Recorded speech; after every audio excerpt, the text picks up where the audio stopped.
va aller rapidement pour la deuxième thématique. Je rappelle le chiffre qu'on a évoqué précédemment, qui est un chiffre important, plus 5200 nouveaux habitants à Toulouse chaque année et plus du double à l'échelle de l'agglomération. La question qui taraude logiquement nombre de Toulousaines et de Toulousains est celle des infrastructures de transport actuelles. Sont-elles suffisantes pour absorber un tel dynamisme? Alors, comme d'habitude, pour introduire le sujet, trois chiffres clés. 130, c'est le nombre d'heures en moyenne par an qu'un Toulousain passe dans les bouchons, d'après une étude de l'Institut INRIX qui est sortie en 2018, un chiffre qui est même revu à la hausse à 158 heures par une récente enquête de TomTom qui a fait beaucoup parler d'elle. Le deuxième chiffre, c'est 3, c'est le montant en euros du ticket de TCO nommé Planète qu'on peut acheter lors des pics de pollution déclarés par les autorités et qui permet de se déplacer sur tout le réseau en illimité pendant une journée. Et enfin, 2025. Cette date correspond à l'année de mise en service annoncée par TCO pour la future 3e ligne de métro à Toulouse. Alors, est-ce que ça signifie que les Toulousains vont devoir encore subir pendant plus de 5 ans des embouteillages qui impactent leur qualité de vie? Mais surtout, ce projet sera-t-il suffisant pour fluidifier un minimum une agglomération qu'on dit asphyxiée à tous les niveaux? Que devons-nous faire pour faciliter nos déplacements à Toulouse? Faut-il déjà penser à l'après 2025 et plancher, voire sur une 4e ligne de métro? Le sort vous a désigné quant à la mode pour répondre à cette question en premier et ensuite... tout le monde pourra parler. Ensuite, on parlera. Bon, effectivement, Toulouse décroche le triste palmarès de la 2e ville de France, la plus embouteillée aux heures de pointe, juste derrière Paris. C'est un résultat qui est, à mon avis, la conséquence d'une absence de vision à long terme pour notre ville, qui conduit en fait le maire sortant et qui a conduit aussi les équipes précédentes à devoir en fait gérer l'urgence sans vraiment réellement anticiper l'avenir. Donc je l'ai un peu développé tout à l'heure, mais je pense que nous devons porter effectivement un regard pragmatique sur la place que doit avoir chaque moyen de transport, sans idéologie, sans ostracisme, afin que du coup la voiture, le vélo et les transports en commun puissent coexister dans la ville rose. Je fais plusieurs propositions concernant le transport. Tout d'abord, je propose de changer de champ de réflexion concernant le réseau du métro. Je pense que nous devons avoir un réseau qui soit véritablement métropolitain, donc c'est-à-dire qui ne s'arrête plus aux frontières de Toulouse, qui soit développé sur la métropole en faisant le prolongement, notamment des lignes A et B. Pour la ligne A, sur les communes de l'Union et de Tournefeuille, et la ligne B, étudier un prolongement sur Aucanville en complément du prolongement qui est le projet qui est en cours vers la Beige. Donc ça serait la première réflexion, puisque le trafic en fait qui est aujourd'hui sur la rocade toulousaine est très majoritairement dû au trafic des gens qui vont travailler. Donc ce sont des Toulousains et des métropolitains. En fait, le trafic de transit, il est très minoritaire. Donc c'est conclure, s'il vous plaît, quant à la... Donc la solution se fera, je pense, par un réseau métropolitain. Deuxièmement, je propose d'optimiser l'effet de réseau en créant un tramway, donc j'appelle le tramway aéroport-gare, pour relier l'aéroport de Toulouse-Bagnac à la gare Matabio, en prolongeant la ligne de tramway T2, donc de la station du terminus actuel qui est de Palais de Justice, jusqu'à la gare Matabio. L'idée est de créer effectivement une ligne directe entre l'aéroport et la gare qui est un nœud modal central, puisque c'est aujourd'hui absent sur les transports en commun de grosse capacité. Pour ce faire, je propose de réaliser, je termine une phrase, je propose de réaliser du coup la couverture des voies ferrées entre la gare Matabio et l'avenue Camille Pujol, de manière à pouvoir faire passer le tramway en site propre. Merci quant à la moto. Franck Gazotto, quand Boris a présenté les 3 chiffres clés, je vous ai vu sourire sur 2025, parce qu'il me semble que vous n'êtes pas trop d'accord avec cette date pour la mise en service, la date de mise en service de la 3e ligne de métro. Alors c'est sûr qu'en 2025, j'aurai 50 plus. Par contre, je ne suis pas sûr que vous ayez le métro. Et quand on interroge tous les ingénieurs, et Dieu sait qu'ils travaillent depuis de longtemps déjà dessus, puisque c'était déjà une promesse, un engagement avant 2013, aujourd'hui, compte tenu du tracé, en l'état, c'est 2028. Certains même parlent de 2029. Donc 2025, non, vous n'aurez pas le métro. Moi, je crois qu'il ne faut pas mentir aux Toulousains, il faut leur dire les choses. D'autant plus que, là, vous parlez d'une date, d'une durée, mais il faut parler aussi du tracé, et puis au-delà de ça, il faudra peut-être parler du financement un jour, parce que personne n'en parle pendant la campagne. Alors, est-ce que c'est effectivement un financement mystère? Je ne sais pas, mais en tout cas, on pourra peut-être en parler tout à l'heure. Ouais. Comme vous m'avez, je dirais, interpellé sur les mobilités, quel est le sujet que nous connaissons à Toulouse, en fait? C'est le matin et le soir sur la rocade. Et quand on a de la chance qu'il n'y ait pas un accident, on n'a pas de bouchon en journée, on roule à peu près bien sur la rocade. Donc la ligne 3, oui. La ligne du métro, oui, sur le principe, nous sommes bien sûr d'accord. Ça sera structurant, ça permettra effectivement de compléter le maillage métro existant, à une condition quand même, qu'on regarde le tracé.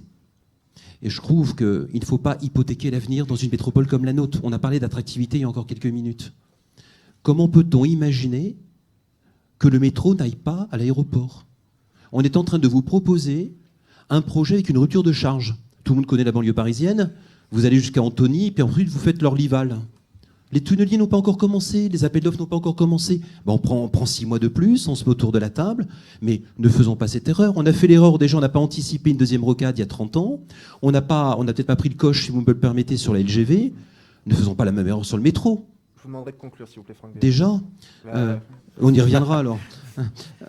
Et donc voilà, et très concrètement, ce qu'il faut pour les Toulousains et les métropolitains, c'est un maillage performant, varié et efficace. Le métro seul ne sera pas suffisant. Il faudra penser au RER toulousain, bien évidemment, revaloriser les voies ferrées aujourd'hui, donc se mettre autour de la table avec la région, puisqu'il en va de sa compétence.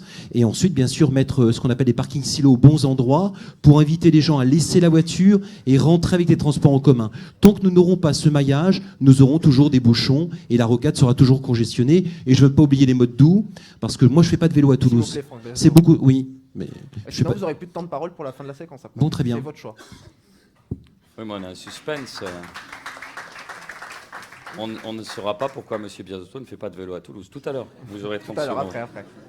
Antoine Maurice, vous, la troisième ligne du métro, c'est non. Autant M. Biasotto, c'était oui, vous, c'est non. Pas du tout.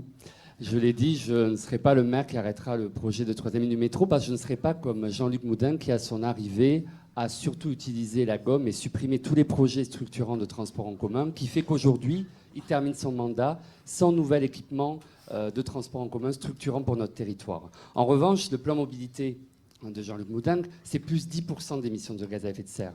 Ça ne réduit pas la pollution de notre territoire. Donc ça ne répond pas aux enjeux que nous avons. Et je l'ai dit, cette troisième ligne de métro ne répond pas à elle seule, contrairement à ce qu'il dit, aux besoins de déplacement qui sont beaucoup plus grands. C'est pourquoi nous engagerons un plan d'urgence de développement des bus, parce que là-dessus, on peut aller vite sur améliorer, bien sûr, des lignes existantes, mais en créer de nouvelles.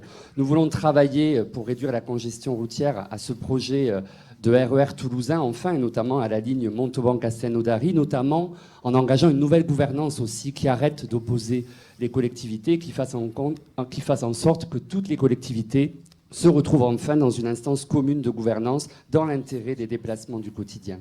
Et enfin, Maurice, le plan vélo, en effet, parce que aujourd'hui, beaucoup de nos déplacements, plus de la moitié, font moins de 5 km, mais il n'y a aucune volonté politique aujourd'hui pour développer le vélo, puisque les pistes cyclables ne sont pas sécurisées, les pistes cyclables sont souvent discontinues, donc effectivement, on n'est pas encouragé à prendre le vélo. Donc nous voulons doubler le budget de vélo, passant de 25 millions d'euros à 50 millions d'euros par an, et aussi toute une politique vélo qui accompagne, soutient la location de vélo avec des nouvelles maisons du vélo, ou l'aide à l'achat de vélos électriques, par exemple, pour que ce mode de déplacement doux soit largement développé. Merci Antoine Maurice. Pierre Cohen, vous portez publiquement un report de la troisième ligne de métro, mais pour d'autres mobilités, il me semble, pour favoriser d'autres projets sur la prochaine mandature. Oui, je sais que je ne vais pas me faire que des amis, mais je pense qu'il faut être quand même Sinon, on va faire politique. très sérieux. Nous sommes dans l'obligation de réduire les émissions de gaz à effet de serre. Aujourd'hui, la moitié, c'est la voiture, et un quart, c'est le problème énergétique. Sur les deux, nous avons des propositions, mais sur le problème de l'alternative à la voiture, il n'est pas question qu'on interdise la voiture pour rentrer en ville. Il n'est pas question de stigmatiser. Ce qu'il faut, c'est donner réellement une offre alternative à ceux qui prennent la voiture et qui font les bouchons essentiellement sur la rocade. C'est qui ? Première, deuxième, troisième, quatrième couronne. Et donc, si vous restez sur un corridor extrêmement restreint, qui est certainement une bonne idée, mais dans le temps, mais pas en urgence. En urgence, si vous continuez comme ça, et M. Moudin n'arrête pas de parler de continuer comme on fait, eh bien, dans 10 ans, vous vous rendez compte, le nombre d'heures que vous passerez, ça sera multiplié par 2. Ce qui veut dire qu'aujourd'hui, l'urgence, c'est un RER. Un RER, ça existe, c'est pas un fantasme. Ça existe, et c'est pas quelque chose que l'on avait réellement pensé il y a 6 ans. Donc c'est pas une revanche. C'est tout simplement que dans des villes maintenant, en mettant des tram-trains sur les lignes ferroviaires, et on a la chance d'avoir un circuit étoilé. Le deuxième, donc un champ extrêmement plus large qui permet d'avoir une alternative à la voiture et de réduire réellement l'asphyxie de Toulouse. Le deuxième, c'est les nouvelles mobilités. Alors je sais que M. Moudin, qui a voulu lever le niveau, m'a caricaturé en me parlant de trottinette. Allons, monsieur Moudin, vivez avec votre temps. Aujourd'hui, une part non négligeable, mais même très importante, de l'alternative à la voiture vont être les micro-mobilités. Aujourd'hui, dans le monde entier, des milliards sont mis à disposition d'entreprises pour essayer de savoir quelles sont les micro-mobilités. Et les micro-mobilités, ça veut dire qu'on a une nécessité d'aller très vite, pas 25 ans, en 6 à 10 ans, on doit transformer tout Toulouse en termes d'aménagement piétonnier cyclable, sécurisé, continu, afin que ces micro-mobilités puissent être réellement, pour la plupart des habitants, une vraie façon de laisser la voiture à la maison, ou pourquoi pas de la vendre. Ça maintient un pouvoir d'achat un peu meilleur. Jean-Luc Moudin, pendant très longtemps, vous avez été hostile à ce projet de RER toulousain qu'on vient d'évoquer, au point de déclarer lors d'un déjeuner de presse mi-décembre que c'est une idée fumeuse à 3 milliards. Mais dans un dossier de presse remis aux journalistes le 27 janvier, vous faites savoir que vous accompagnerez sa mise en œuvre afin de la connecter à la 3e ligne de métro. Alors, pourquoi cette volte-face, s'il s'agit véritablement d'une volte-face? Je peux répondre aux attaques ou pas? Oui, bien sûr. Bon. Dans les temps qui est imparti, c'est toujours la condition qui est imposée. Voilà. Quel est le problème de l'agglomération toulousaine? Parce que nous battons tous les records de France de développement démographique et économique, nous avons une congestion plus forte qu'ailleurs. Toutes les métropoles ont une congestion et nous l'avons plus forte qu'ailleurs parce que c'est le revers, en quelque sorte, de la médaille. Alors, face à ça, qu'est-ce qu'on peut faire? Nous avons déterminé une stratégie, on l'a fait de manière très collective et je tiens à le dire parce que, à nous voir tous ensemble, c'est pas évident. A été adopté un plan d'investissement, un PDU, plan de déplacement urbain, le plan mobilité 2015-2030. Ce plan a été adopté à l'unanimité du conseil syndical de Tisséo, toutes tendances politiques confondues. Et pourquoi? Parce que ce plan, c'est le plus important de France, après celui de Paris, bien évidemment, 4,3 milliards d'investissements. Donc on met les moyens, et l'idée, c'est de faire plus que ce que nous n'avons jamais fait en matière de transport en commun. Simplement, pour investir 4,3 milliards, il faut du temps. Et si on change de stratégie tous les 6 ans, et si on remet en cause les plans adoptés à l'unanimité des tendances politiques différentes, alors effectivement, nos problèmes, on n'a pas fini d'en souper, ils vont être aggravés, puisque vous l'avez compris en écoutant les uns les autres, les projets vont être remis en cause et mis à l'arrêt. Donc effectivement, je plaide pour la continuité, c'est-à-dire continuer à avancer, continuer à réaliser. Pendant ce mandat, nous avons fait le doublement de la ligne A, ça fait 20 ans qu'on en parlait. On a également engagé les travaux du téléphérique, on a mis le métro jusqu'à 3 h du matin le vendredi et le samedi soir, on a créé 10 lignes linéaux, on a augmenté de 50% la capacité des parkings au contact du métro. Il faut continuer à avancer. C'est-à-dire que le projet 3e ligne, il est prêt, il faut le réaliser pour être dans les temps. Il faut faire d'autres lignes linéaux. Et puis, quand on aura la 3e ligne de métro... Il faut conclure, s'il vous plaît.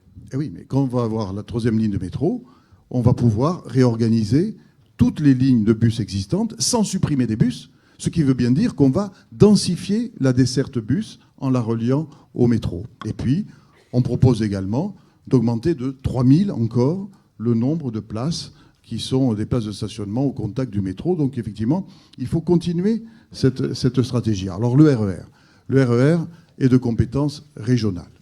Simplement, s'il vous plaît, Jean-Luc Moudin. Voilà. Si le RER est fait par la région, ce à quoi nous devons veiller, c'est qu'il soit connecté au réseau Tisséo et que l'on se coordonne davantage avec la région, que l'on se coordonne davantage sur l'information, sur la tarification, et pour faire en sorte que le passager qui passe, je dirais, d'une autorité de transport régionale à une autorité de transport d'agglomération, ne voit pas trop la différence, que ça soit facile pour lui. Voilà, je crois, la bonne stratégie. Merci Jean-Luc Moudin. Nadia Belfig, votre positionnement par rapport à ce RER? Ce RER, j'y suis favorable. Mais il faut arrêter de dire quelques inexactitudes, me semble-t-il, dessus. Je ne vois pas comment on peut défendre le RER toulousain et être opposé à la LGV. Je dis bien LGV, pas train à grande vitesse.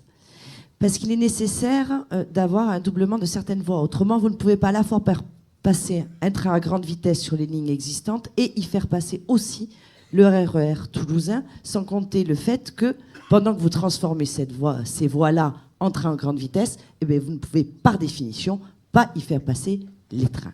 Et donc, moi, comme je suis favorable, vous savez, je suis plus dans le « et ». À la LGV et au RER toulousain, je pense qu'il y a une certaine logique à faire cela. Mais par contre, on ne peut pas, pardonnez-moi, et je ne voudrais pas donner le sentiment de vous attaquer, Monsieur Moudenc. Depuis tout à l'heure, vous dites que vous êtes victime d'attaque. Il n'y a pas de victime ici. Vous parlez d'attaque. Vous parlez d'attaque. Je n'ai pas prononcé le mot victime. Et alors, justement, je voudrais surtout. C'est des attaques vous de parlez débat. d'attaque. Et alors, Ah, c'est alors, des je voudrais attaques, vous rassurer oui. sur le fait que Des attaques contre la politique. les seules victimes sont les Toulousains des bouchons qui durent depuis quelques années. Vous avez un certain nombre à avoir des débats que vous vous rappelez sur les votes que vous avez eu en commun parce que vous siégez depuis un certain nombre d'années ensemble, pour la plupart d'entre vous. Ce n'est pas mon cas. Et je crois qu'il serait trop simple de dire que le RER doit être réalisé par la seule région. Pardon.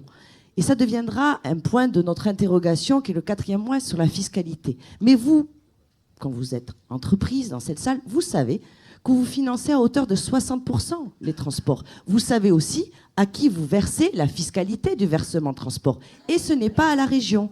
Et le territoire dont nous parlons aujourd'hui, parce que précisément ce sont les élections municipales, on peut l'étendre bien sûr à la métropole quand il s'agit des mobilités, mais c'est précisément le territoire qui perçoit cette fiscalité, ce qui n'est pas le cas, je le rappelle, de la région. Et donc ça nécessite non pas de se dire ce n'est pas moi, c'est vous, mais de s'asseoir tous autour de la même table. Et je crois effectivement que j'aurai une certaine facilité à m'installer autour de la table de la présidente de région, Carole Delga, qui a fait une proposition qui indique qu'il faut modifier les modes de gouvernance pour régler le sujet des transports. Et c'est parce que ces solutions, elles viennent sur une aire urbaine qui est plus large. Et nous, c'est une des raisons pour lesquelles on dit, pour avoir des réponses à la hauteur des ambitions et des problématiques qu'affrontent les Toulousains, alors oui, il faut investir, parce que moi je souhaite que ça soit la dernière campagne qu'on fasse sur ce sujet central. Parce que si on reprend les engagements des uns et des autres, vous avez l'impression d'être dans Retour vers le futur. 3e ligne de métro, heureusement la transformation écologique fait qu'on n'a plus l'idée absurde de parler de seconde ligne de rocade comme ça avait été fait en 2014, et on parle, et c'est heureux, de développement de plans vélo, parce qu'on s'est rendu compte que les trajets à l'intérieur de la métropole font moins de 3 km et que 65% de ces trajets sont aujourd'hui faits comment ? En voiture. Mais pour que ça soit mieux, qu'il y ait moins de pollution, d'émissions de gaz à effet de serre, nous proposons aussi, en plus des ports de Toulouse, du métro, de prolongement de ligne, de faire 400 km de pistes cyclables sécurisées et sans discontinuité. Merci.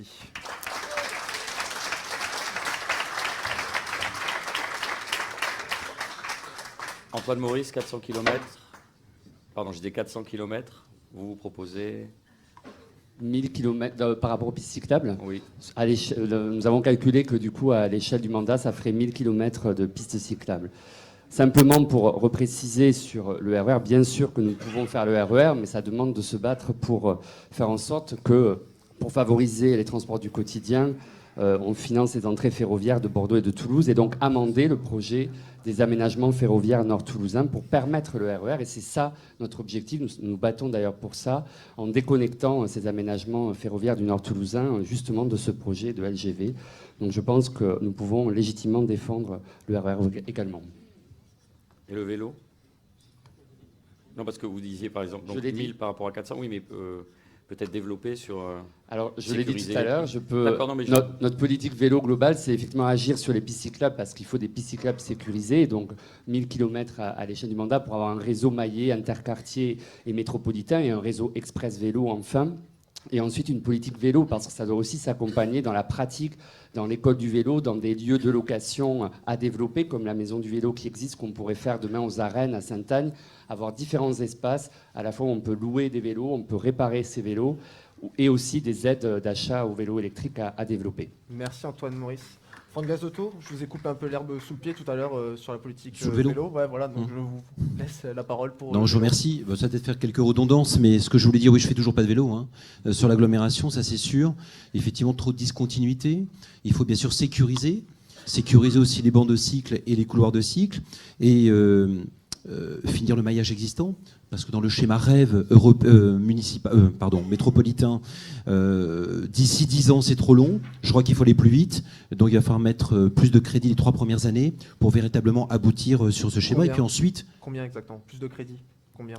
Non, je veux dire, au lieu d'étaler sur 10 ans, il vaut mieux effectivement rétablir le budget sur plutôt 3 ans pour finir 30 millions.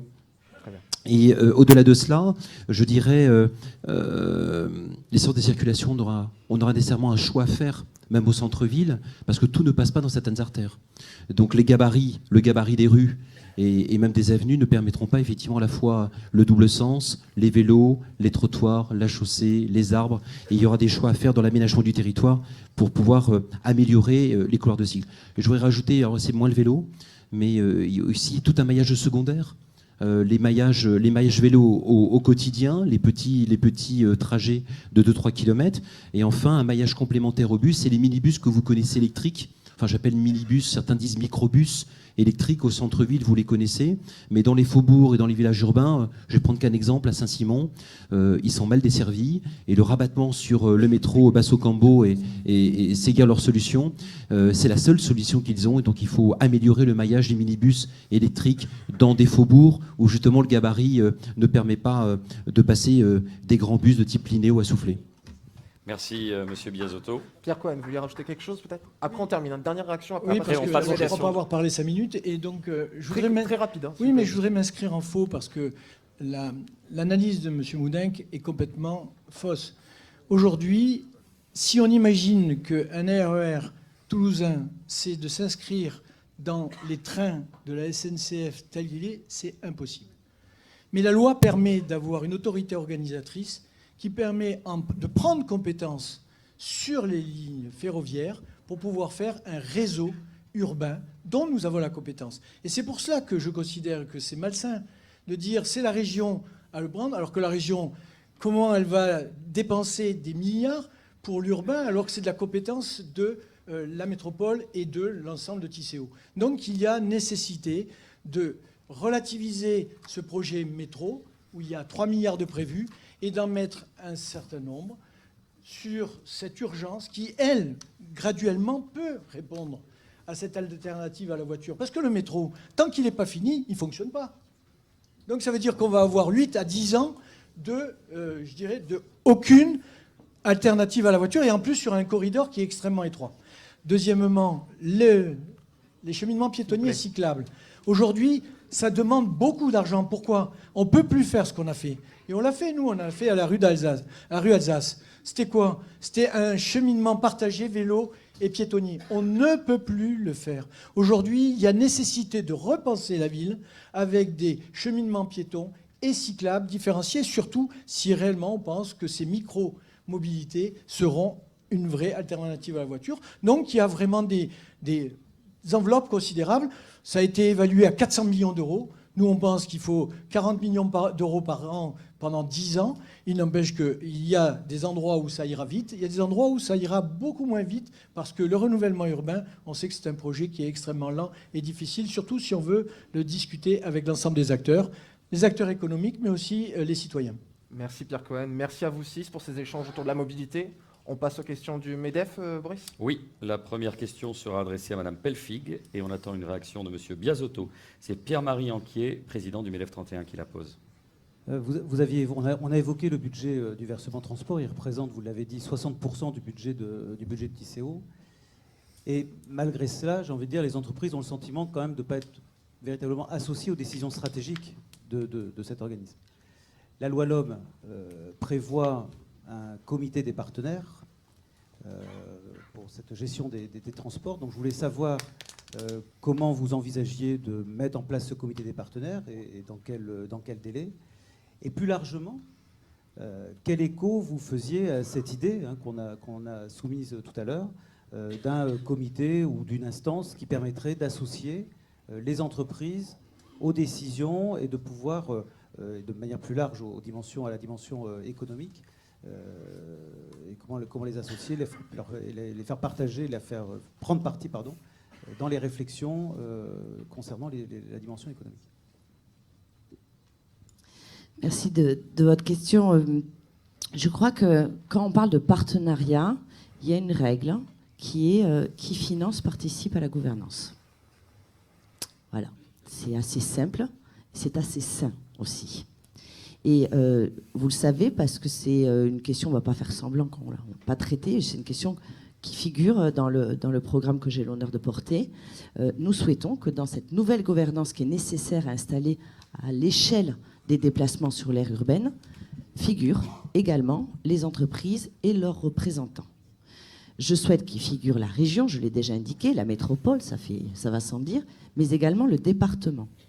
Je souhaite, bref, qu'il y ait les acteurs qui doivent répondre à l'ensemble des problématiques de mobilité dans un cadre réglementaire et législatif, qui est celui de la loi d'orientation sur les mobilités, qui ne répond pas de manière satisfaisante à ces évolutions de gouvernance et pour lesquelles il est encore nécessaire que la reconnaissance de la force des territoires dans un pouvoir qui est de plus en plus verticalisé, d'inspiration jupitérienne, dit-on, permette qu'on soit en capacité, oui, de trouver à la bonne échelle, et c'est la bonne échelle locale, mais pas micro-locale, les réponses, et y compris l'assiette fiscale qui permet d'intervenir au bon endroit. Et je vais vous dire, moi ce que je regrette, c'est qu'il y a quelques années, il y avait déjà un acteur de plus dans la gouvernance des transports qui s'appelait le conseil départemental.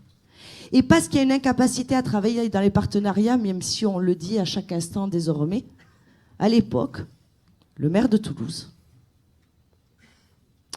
et nous sommes à un moment où vous devinerez qui il est, mais par le truchement d'un amendement compliqué, fait que le département sort de la gouvernance des transports parce qu'il n'a plus de place de cette gouvernance et qu'on perd depuis 300 millions d'euros qui ont participé au financement. Donc oui, je suis pour que qui finance gouverne et participe à la gouvernance. Et pour conclure, on est toujours au-delà du fait de vous dire que, puisque vous ne m'avez pas posé la question, je fais aussi du vélo, mais je fais surtout de la trottinette. Bon, voilà.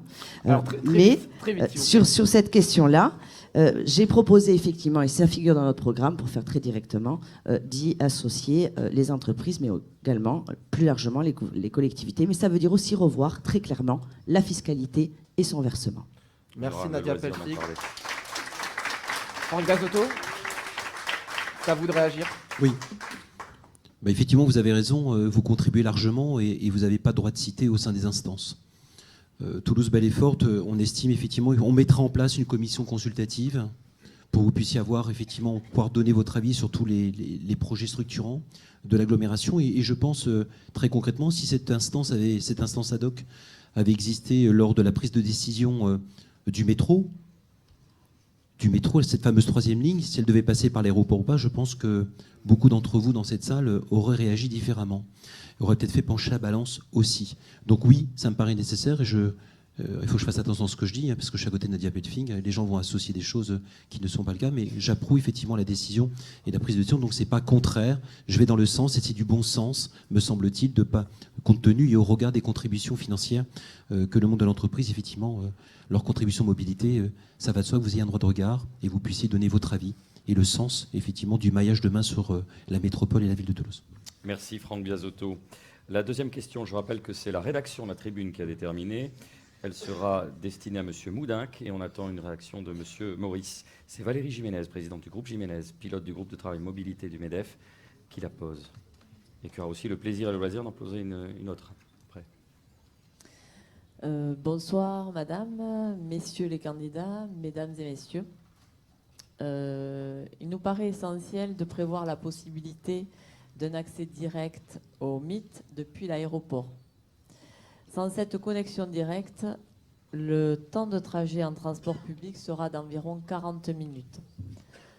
Cette inadéquation du service à la demande des congressistes générera des pointes indésirables de trafic routier. Cette liaison directe est également un argument nécessaire dans les dossiers de candidature du MIT pour remporter les grands événements.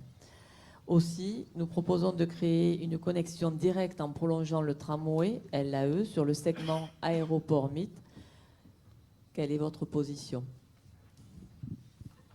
Bien, alors effectivement, le MIT entre en fonction au mois de juin prochain et pour y aller, sera opérationnel le prolongement du tramway. Pour autant, la liaison directe entre l'aéroport et le MIT est une question qui se pose. Ce que nous allons faire, c'est que nous allons renforcer le bus 30, c'est la ligne 30, de manière à avoir un temps de trajet de 20 minutes qui mènera directement celui qui sortira de l'avion au MIT. Par ailleurs, l'idée du prolongement direct du tram qui arrive aujourd'hui à l'aéroport fait l'objet d'une étude.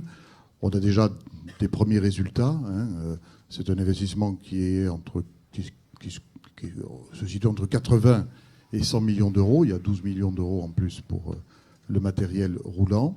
Et ça aurait l'avantage, effectivement, de mettre le mythe à 5 minutes de l'aéroport. Donc c'est dans ce sens-là que nous travaillons.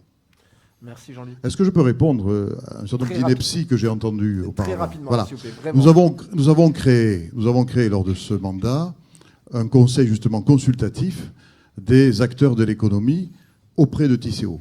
Ce qui veut dire que ce qui est réclamé par les uns et les autres, c'est-à-dire le droit de donner l'opinion du monde de l'entreprise sur les choix de transport, tout ça est parfaitement légitime, c'est une instance qui est en place. Si on doit la renforcer, aucun problème pour ce qui me concerne. Antoine Maurice, je vous invite à réagir. Oui, d'abord pour dire que, et c'est une bonne chose, que le tramway ait pu permettre enfin de connecter notre aéroport, d'une part, et puis d'avoir prévu, puisque c'était déjà programmé, ce prolongement du tramway jusqu'au nouveau parc des expositions. Donc effectivement, on entend que ça serait plus simple et plus facile, mais ça a certainement un coût. Donc on attendrait les études pour notre part et on l'intégrerait dans le projet plus global. Mais comme vous l'avez compris, les priorités sont énormes puisqu'aujourd'hui, beaucoup de territoires sont non desservis. Donc on l'inscrirait en fonction des études dans des hypothèses plus lointaines. Merci Antoine Maurice. Boris? Oui, question troisième numéro 3. question à nouveau posée par Madame Jiménez. Attendez, d'abord, je détermine. Donc, vous vous doutez que il reste Monsieur Cohen qui pourra réagir à cette question, répondre directement, et Monsieur Lamotte ensuite. On vous écoute, oui. Je peux Merci. poser la question. Oui. Attendez, non, je plaisante, allez-y. Oui. C'est bon. On a tellement de temps, j'en profitais peut-être pour prendre un peu le temps. Ça va, Valérie? Ça va, et vous? Parfait. Alors, votre question? Êtes-vous favorable à la construction d'un nouveau pont sur la Garonne, au nord de Toulouse, et au contournement routier de Toulouse par l'est et le sud? Question pour Monsieur Cohen, pardon. Pierre Cohen, c'est à vous de répondre à cette question. Si j'ai bien compris, c'est le pont sur la Garonne dans le nord. Oui. Oui. Au nord toulousain. Alors, c'est simple, il existe dans les projets depuis 30 ans. Et oui. Donc, ça veut dire qu'il est grand temps de le faire. Le gros problème, c'est que il était à l'époque dans le cadre du budget du département, et maintenant, avec la nouvelle loi, il est passé dans le budget de la métropole. Et là, il y a un vrai dialogue à avoir pour que ce projet puisse se faire très rapidement, parce qu'il est quand même réellement nécessaire dans le cadre du désenclavement. Quand on a décidé de le mettre à cet endroit-là, on savait très bien qu'on avait besoin d'avoir une sorte de continuité de voirie. Et la question, et c'est là où le dialogue est important entre les institutions, c'est qu'il y ait réellement un dialogue très vite pour que cet ouvrage soit partagé, parce que je pense que ça ne peut pas être simplement par un transfert de charges que ce soit simplement la métropole. Et vu qu'il était prévu depuis très longtemps dans le cadre des projets départementaux, je suis optimiste pour faire que et la métropole et le département décident très vite de faire ce pont. Alors, je donne la parole à Quentin Lamotte. Non, parce que j'ai la réponse au cas où ça intéresse Non, l'assistance. non, Quentin D'accord. Ça n'intéresse personne. Jean-Luc Moudin, s'il vous plaît.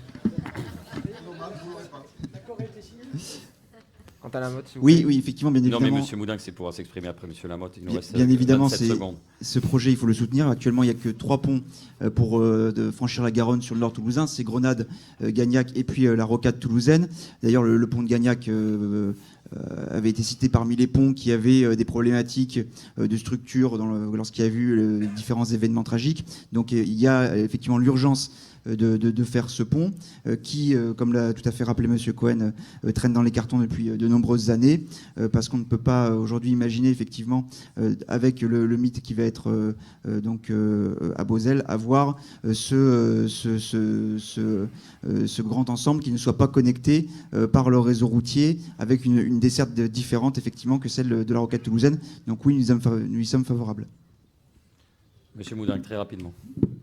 Bien, alors effectivement, ça fait 30 ans que le département aurait dû le construire. C'est pour ça que quand Nadia Pellefig érige le département en référence en matière de transport, on peut discuter.